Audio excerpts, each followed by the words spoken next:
Olá, começa o Terceiro Setor. Terceiro Setor, um programa aqui da Rede Alesp, onde destacamos e trazemos para contar a vida de quem faz a diferença na sociedade. São organizações não governamentais que são fundamentais hoje na cidadania, na vida da população. E eu tenho um grato prazer de receber aqui em nossos estúdios da Rede Alesp, de Neide Santos, que é fundadora do projeto Vida Corrida. Muito obrigada, Neide. Eu que agradeço o convite de estar aqui na TV Alesp. É uma honra para mim vir diretamente da periferia de São Paulo, bairro Capão Redondo, e compartilhar aqui nossos saberes e nossas histórias. E Neide, você faz uma baita diferença, principalmente na vida de mulheres, das mulheres da periferia. Como é que começou a Vida Corrida? Tudo começou com mulheres. Na década de 90, eu apareço na TV no dia 31 de dezembro, né, na São Silvestre, e o jornalista disse que eu sou a única mulher do Capão Redondo correndo aquela corrida. E aí, no dia seguinte, eu estava numa quitanda, e aí as pessoas, eu te vi na televisão, você é a mulher que corre no Capão Redondo, tal, tal. E aí apareceu uma mulher que nasceu em 1937, Maria Gonçalves, já com quase 60 anos, que quis correr comigo. Contra tudo e contra todos, até a própria família, ela falou, não, eu vou correr com ela sim. Eu vim do sertão, eu vim do Nordeste, lá eu me mantinha ativa, eu caminhava para a lavoura.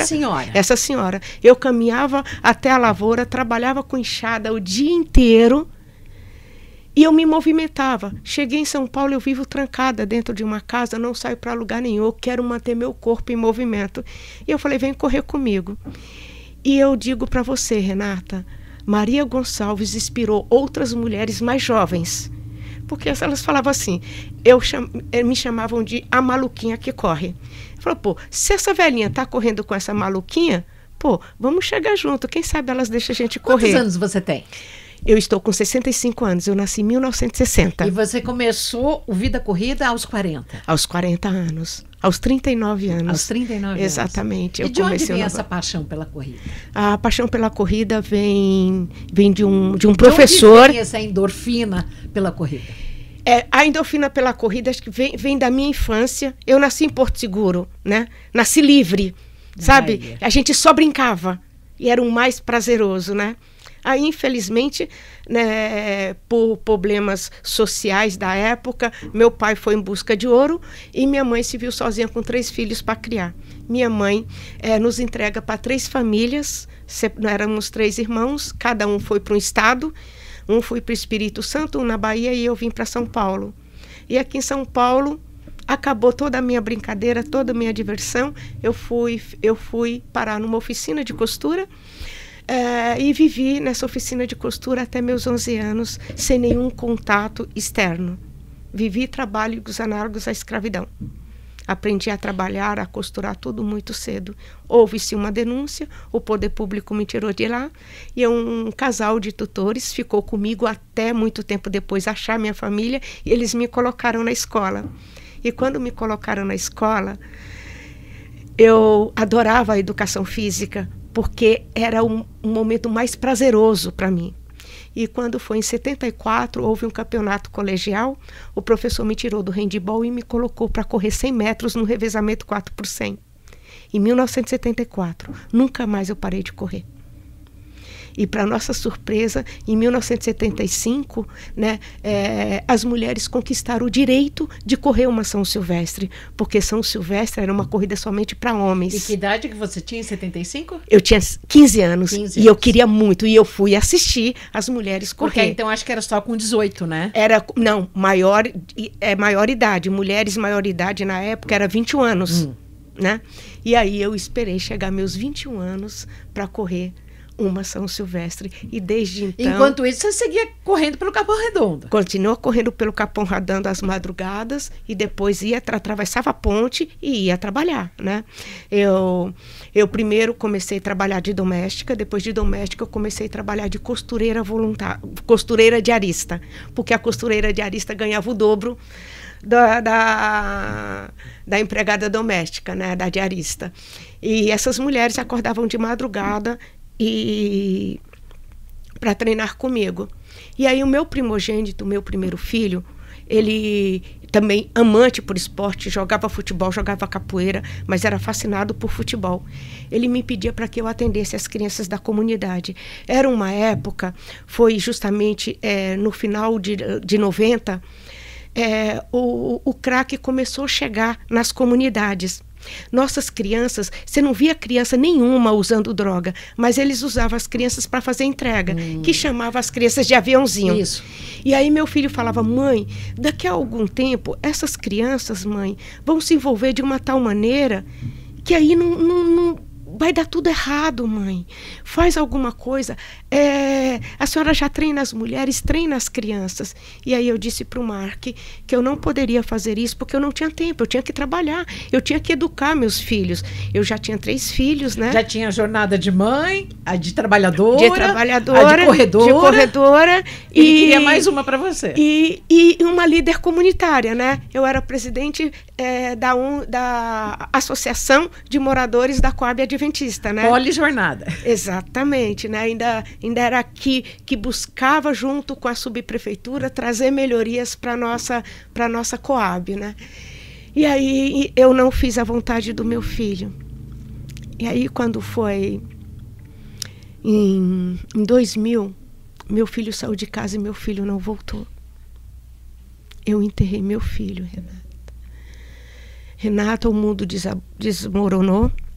Me revoltei. Vítima da violência. Vítima de violência do bairro do Capão Redondo. Eu já tinha enterrado o meu marido numa ditadura militar, uma época que os negros foram exterminados no bairro do Capão Redondo. Isso lá na década de 70. E aí, em 2000, 30 anos depois, eu enterro o meu filho. Eu entrei numa depressão tão grande, mas aquelas mulheres não desistiam de mim. Todos os dias de madrugada ia bater na minha porta, me chamar. E ainda assim você ia ou não? Não. Eu fiquei trancada no meu luto. E aí um dia meu filho adolescente, o Marcelo, ele chegou para mim e disse: mãe, eu quero minha mãe de volta. Cadê aquela mulher? Eu estou aqui, eu também sou seu filho. Eu preciso de você. E na minha depressão, essas mulheres não desistiram de mim. E um dia elas foram para minha casa, aquela coisa que mulher de periferia faz, e de pegar e limpar sua casa, e fazer aquele café da manhã, e comida, e lava, e passa. Fizeram um mutirão. Olha, que você fala, eu fico emocionada. Limparam a minha casa, aquilo foi grandioso demais para mim, porque assim, eu sempre cuidei de todo mundo. Nunca ninguém cuidou de mim. Elas deram vida e foi a primeira vez que alguém cuidou de mim. Foi no meu momento de luto. E aquilo me fez repensar. E elas falaram para mim: lembra do pedido do Mark? Que queria que você atendesse as crianças? Começa a atender as crianças, a gente te ajuda. E aí, Renata, veio-se a descoberta que quem tinha puxado o gatilho foi uma adolescente.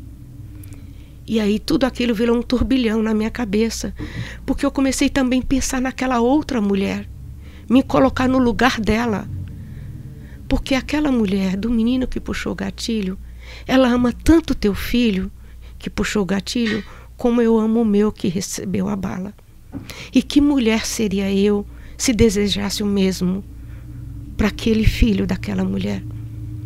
E aí vem, sabe, aquele trabalho, aquele discernimento de repensar em tudo e de perdoar.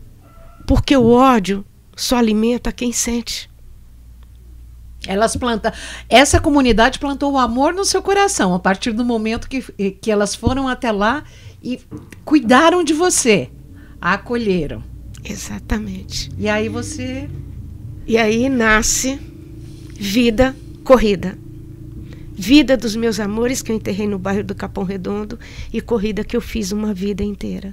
E é a vida corrida que nós vamos ver algumas imagens agora, que eu gostaria que inclusive você também comentasse o que são essas imagens que a gente vai ver aqui. E ali é minha casa, onde que foi o escritório do Vida Corrida por muitos anos, porque não tínhamos uma casa, algumas reportagens, alguns troféus que eu ganhei por esse tempo, e o que mais me encanta é isso, é poder proporcionar para essas crianças, né, políticas públicas, atividade física, programas socioeducativos, para que essas crianças né, elas têm o direito de sonhar, têm o direito de sonhar com um futuro melhor, porque essas crianças, elas entram aí com 6 anos, Renata, e elas ficam aí por anos, não tem início, meio e fim, ela fica por tempo indeterminado, tanto que tem mulheres que estão comigo há 26 anos, continuam fazendo atividades no Vida Corrida. Esporte, cultura e desenvolvimento humano no Vida Corrida no Capão Redondo. Exatamente. Eu falo assim, sabe, todo mundo que investe no Vida Corrida, cada moeda investida no Vida Corrida, ela vira ouro olímpico, ela vira ouro na matemática, ela vira ouro na robótica, ela vira ouro nas grandes universidades. Hoje o Vida Corrida vai além do esporte, além de ter o meu menino, o meu Júlio César Agripino, meu menino que eu ensinei a brincar de correr, meu sonho olímpico daquela menina de 14 anos que queria ser uma medalhista olímpica, ela se realizou. Em 2016 tivemos Olimpíadas no nosso país e eu tive o privilégio de ser convidada pelo Comitê Olímpico para conduzir a tocha olímpica nessa cidade que me acolheu. Eu tive o privilégio de assistir Olimpíadas e Paralimpíadas. E nas Paralimpíadas, o estádio do Engenhão estava lotado. E aquele telão gigante estava a foto do meu menino, que eu ensinei a brincar de correr nas ruas do Capão Redondo. Ele estava na sua primeira Olimpíada. E no ano passado, em Paris, 2024, o meu menino, Júlio César Agripino, é uma boa entrevista para você, Júlio César, ele foi medalhista olímpico, medalha de ouro nos 5.000. E para nos deixar mais felizes ainda... Do Vida Corrida para medalha de ouro em Paris. Medalha de ouro em Nossa, Paris. até arrepia. Ele quebrou o recorde olímpico dos 5.000 e trouxe uma medalha de bronze nos 1.500. E é isso que o Vida Corrida faz, além de esporte, né? Hoje, essas crianças que estão nessa imagem, muitas delas hoje, a gente tem o Dr. Jonathan, que era um menino que ia suceder Marilson Gomes, né? Ser um grande maratonista, né? Uma promessa olímpica gigantesca. E aí, por conta de lesões, de tanto ir para o médico, ele resolveu fazer medicina esportiva. Hoje é o meu Dr. Jonathan, meu primeiro menino a se formar foi ele, né? Essas crianças hoje, elas participam de editais das empresas parceiras, né? Que é a nossa patrocinadora maior, que é a Nike. Ela dá bolsa de estudos para os nossos jovens e ainda uma ajuda de custo de R$500 para esses jovens se manter na universidade. Através do nosso projeto sociocultural, nós temos uma excelente pedagoga, uma socióloga, Jéssica Campos, que prepara eles para fazer o Enem, para ir para a universidade. Nós temos jovens com nota 900 no Enem. Nossa. Hoje essas meninas jovens estão fazendo faculdade, bolsa 100% Mackenzie. Nós temos meninas que fizeram FUVEST, estão na USP. E aí imagine poder proporcionar para essas mães, porque quando você impacta a vida de uma criança, de um jovem, quando chega esse patamar, você impacta uma família inteira. Imagine uma família chegar para mim. Hoje meu filho ganha um salário que nossa família nunca recebeu. O nosso jovem que está fazendo estágio numa empresa parceira, numa grande multinacional. Mulheres que nós, através dos programas sociais conveniados com a prefeitura, CIEE, SEBRAE, capacitamos essas mulheres para empreender na própria comunidade, para que elas tenham tempo de ter tempo livre para acompanhar seus filhos no estudo, ir numa reunião e ter o seu tempo da sua prática esportiva e poder trabalhar, gerar renda. O esporte é um leque assim, mas tão abrangente, que faz tanta coisa. E eu sou suspeita em falar, eu sou apaixonada. A gente ficou com vontade de quero mais, Neide. Daqui a pouco nós vamos para um rápido intervalo aqui no Terceiro Setor. Daqui a pouco a gente volta para você continuar contando da vida corrida, das suas maratonas, das suas peripécias e do correr na rua. Hoje o Terceiro Setor aqui da Rede Alesp conversa com a fundadora do projeto Vida Corrida, um projeto já internacional fundado no Capão Redondo, Zona Sul de São Paulo. Daqui a pouco a gente volta.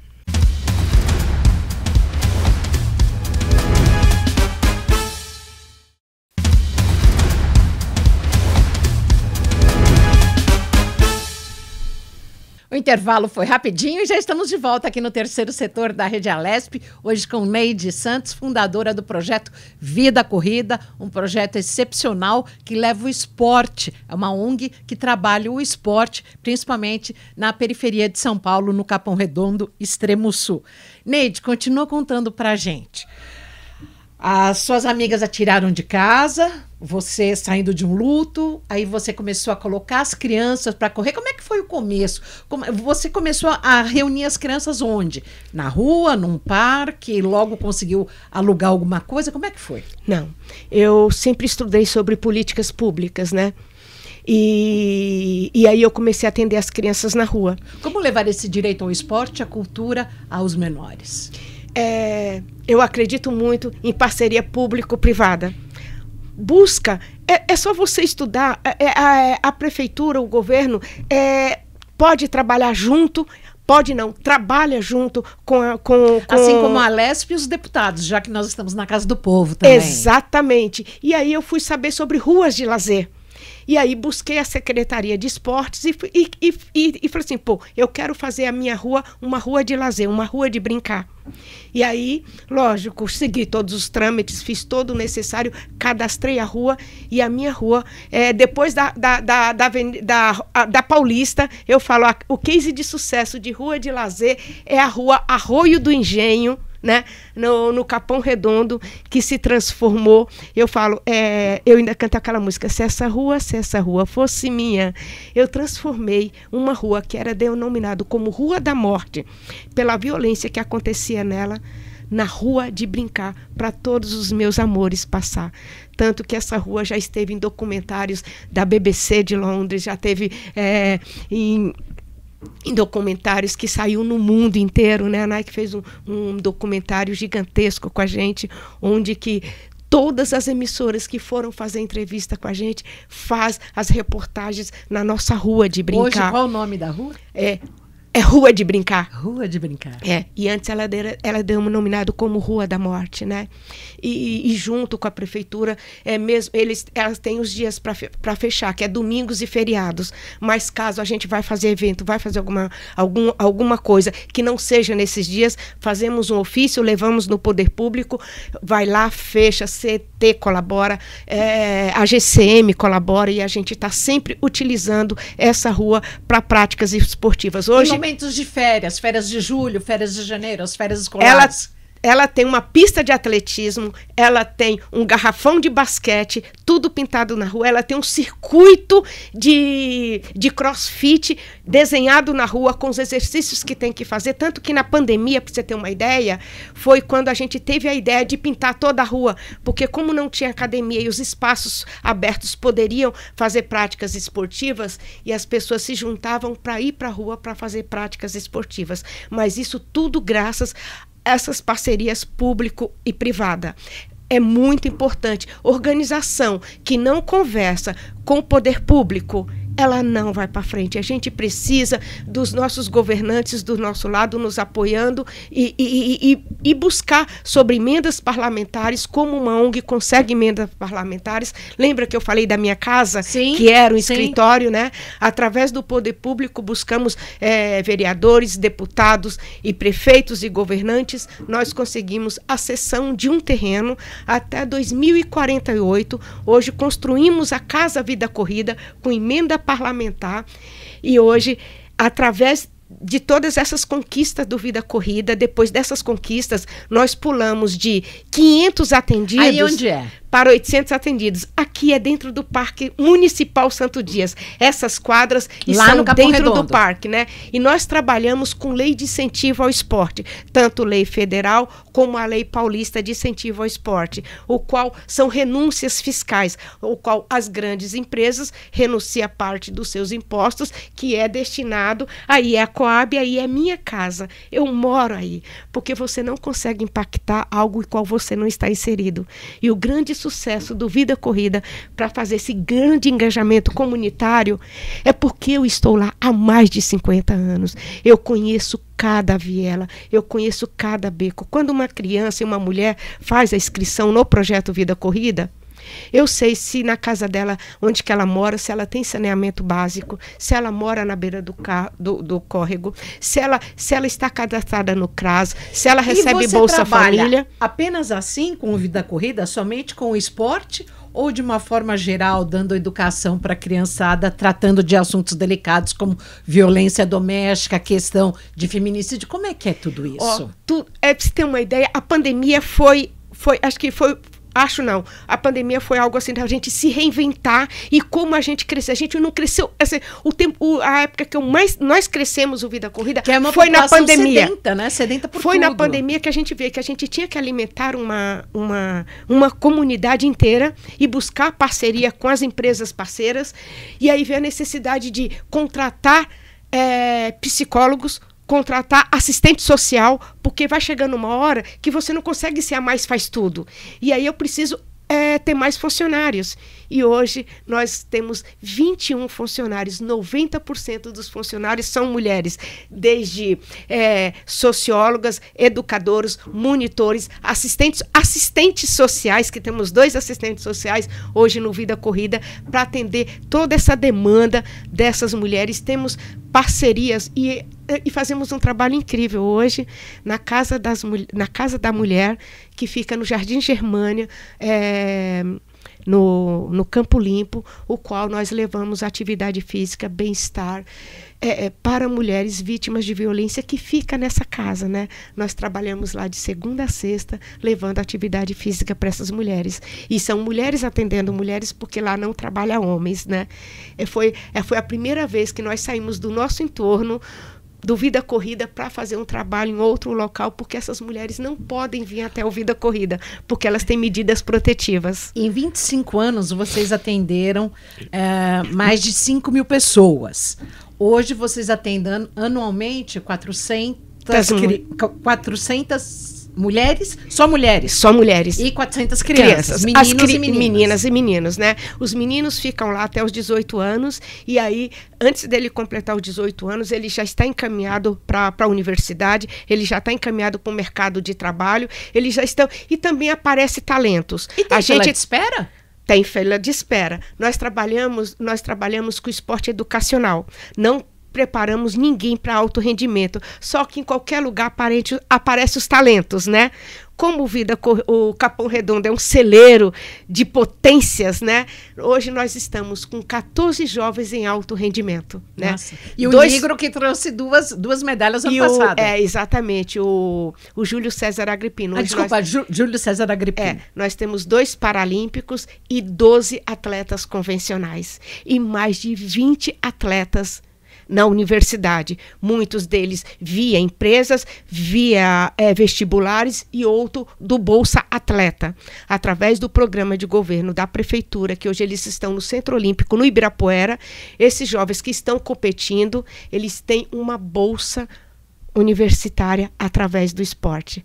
Agora imagine o impacto comunitário que o Vida Corrida faz no bairro do Capão Redondo. Sabe, aqui, cada vez que eu recebo a notícia de uma conquista de um jovem, naturalmente, eu lembro daquele menino que puxou o gatilho. Se aquele menino que puxou o gatilho tivesse uma Vida Corrida na vida dele, hoje ele estaria me trazendo uma medalha da matemática, ou uma medalha olímpica, ou uma grande empresa. Esse aqui é uma entrevista, o qual estava contando a história do Vida Corrida. Essa aí foi na condução da tocha olímpica. Nossa. Na condução da tocha olímpica, eu tive que gravar um documentário pro comitê. Uma das maiores emoções que você já sentiu? Gente, foi incrível. Foram 200 metros que eu tinha que correr para conduzir a tocha olímpica. Eu nunca corri tão lento na minha vida. Eu fiz aqueles 200 metros durar uma eternidade. Aqueles 200 metros, estava toda a minha comunidade ali. Todo o Capão Redondo estava ali, naqueles meus 200 metros. Todos os meus amigos, as minhas amigas que corriam, foram lá me prestigiar para conduzir aquela tocha olímpica. E segundo o patrocinador do trecho, ele disse que a condução mais emocionante que teve, que eles presenciou e que eles filmou, foi aquela minha passagem, porque só tava gente que eu conhecia, não eram pessoas curiosas que queriam ver a tocha passar. Tava corredores de toda a grande São Paulo e todas as minhas crianças e mulheres do Capão Redondo estavam lá na minha condução da tocha olímpica. Quais as principais atividades oferecidas pelo Vida Corrida? E também, quando as crianças precisam estar regularmente matriculadas e apresentar boletins, como é que é? E também a seleção? A criança entra com 6 anos, ela precisa ser moradora do entorno, não importa a classe social dela, ou se ela mora na favela, ou se ela é filha do gerente, do comerciante. Todas as crianças são atendidas, elas têm que estar estudando, tem que estar matriculado. Até a gente utiliza o sistema bússola, o qual a gente mapeia tudo, a gente consegue o RA da criança, a gente acompanha, a gente não precisa que pedir boletim. O Vida Corrida tem acesso a esse sistema, né?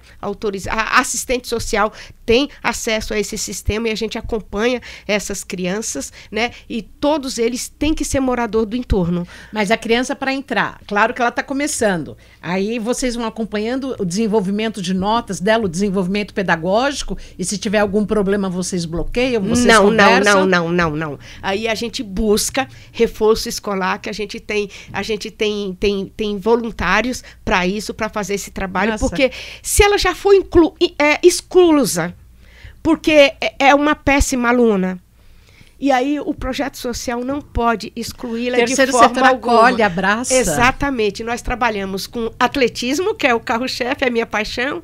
Temos tênis, basquete e futebol feminino. Se você perguntar por que futebol feminino, porque não existe nenhuma escolinha no nosso entorno única e exclusivamente para a mulher e que seja gratuito.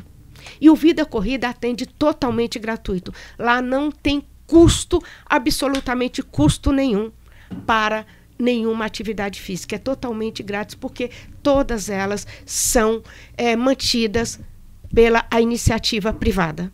E a jornada são quantas horas por semana, todos os dias? Nós trabalhamos de segunda a sexta, das 7 da manhã às 16h30. O atendimento era período da manhã e período da tarde. Mas a criançada, as mulheres que fazem, ou o projeto de atletismo, algum outro projeto, quantas vezes por semana? Quanto tempo? São 3 vezes por semana. Todo mundo faz as atividades 3 vezes por semana. Tem que fazer girar, né? São divididos por turma. E o sucesso de tudo isso, porque enquanto a mãe está fazendo atividade física, o filho também está atividade física.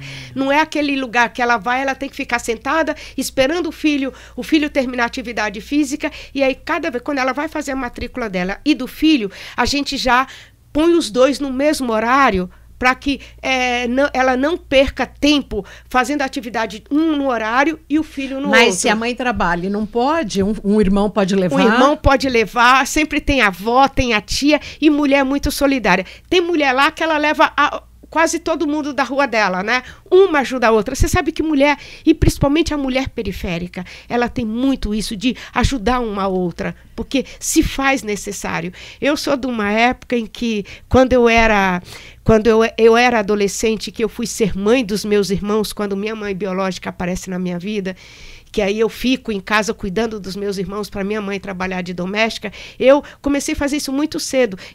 Quando a mulher ia parir, eu cuidava do filho dela. Quando ela voltava do hospital, eu ajudava ela a cuidar. Era festa junina, acho que desde muito cedo eu me tornei uma líder comunitária. A festa junina que tinha na rua, quem fazia era eu, quem organizava era eu, sempre era eu. Quando a mãe não podia levar o filho para vacinar, pode deixar, eu vou levar meus irmãos para vacinar, eu levo o seu também. E até hoje, você acredita, onde que eu moro? Eu moro em casa de moradia popular, dentro da Coab. No dia que eu vou tomar vacina, o carro cabe 5 pessoas. Né? Eu já chamo todas as idosas, tá na hora de nós ir tomarmos a vacina do Covid. Aí já ponho lá no grupinho, gente, vamos, aproveita. E aí a gente vai tudo. As pessoas da UBS acham mó barato. Chegou a Neide com as amigas dela, né? E são todas pessoas mais idosas que eu. Minha mãe já tá com quase 90 anos, né? E são as amigas da minha mãe. Reúno todas as amigas de minha mãe e levo para tomar vacina.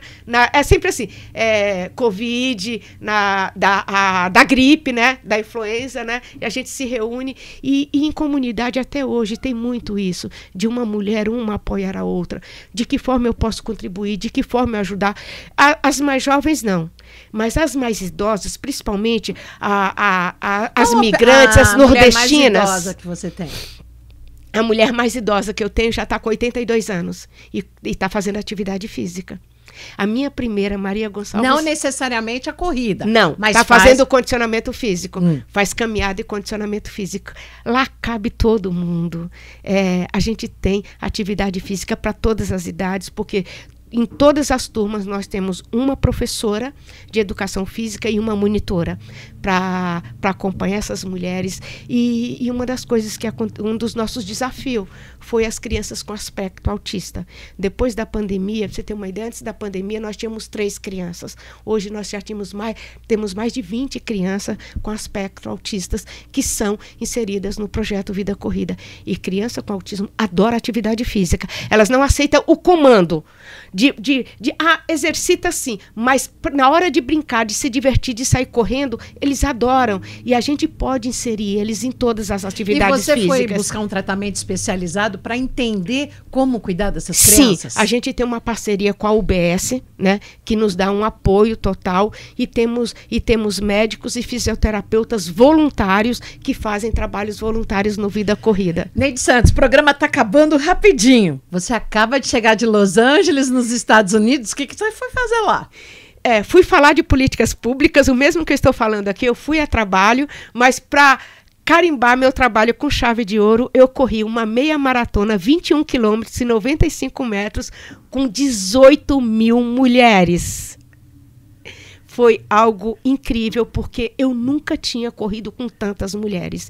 E, para minha surpresa, tinha muita mulher jovem, muito adolescente, meninas de 16, 18 anos, correndo uma meia maratona. Aquilo, para mim, se sagrou. E o mais lindo de tudo, eu ia trazer hoje para você, nós ganhamos uma joia em forma de medalha, uma joia de prata em forma de medalha, que foi essa corrida aconteceu em algumas partes dos estados, algumas cidades dos Estados Unidos, né? Foram 5 provas que aconteceram, né? Na costa leste, na costa oeste, norte e sul dos Estados Unidos. Rapidinho, porque estamos acabando, meia maratona tem 21 quilômetros. Aqui no projeto Vida Corrida, como é que vocês fazem a seleção? Rapidinho, precisa morar no entorno ali, mas hoje, de quantas pessoas estão na fila de espera? Mais criança ou mais adulto? São mais crianças. Hoje a procura maior é crianças para a prática esportiva, mas o número de mulheres cresceu estrondosamente, viu? Em 2 anos nós aumentamos 40% do número de atendidas de mulheres, também por conta dos investimentos. E para os próximos anos? Para os próximos anos vamos trabalhar, eu acho que no próximo ano vamos chegar a 1.000 atendidos. Parabéns, Neide Santos, que alegria entrevistá-la. Obrigado. A Vida Corrida é gente que acredita que só vai ficar bom de verdade quando tiver bom para todo mundo. Muito obrigada, Neide. Hoje, no Terceiro Setor, nós tivemos a honra de conversar com Neide Santos, que é fundadora do projeto Vida Corrida do Capão Redondo. Ela que contou toda a evolução, como surgiu a sua paixão por corrida desde criança, depois quando chegou aqui em São Paulo, e contou sua trajetória. Neide Santos, consulte o site, visite, seja voluntário. Terceiro Setor se faz com a soma de todos. Muito obrigada pela sua audiência. Estamos aqui na Rede Aulesp, audiência multiplataforma. Até mais.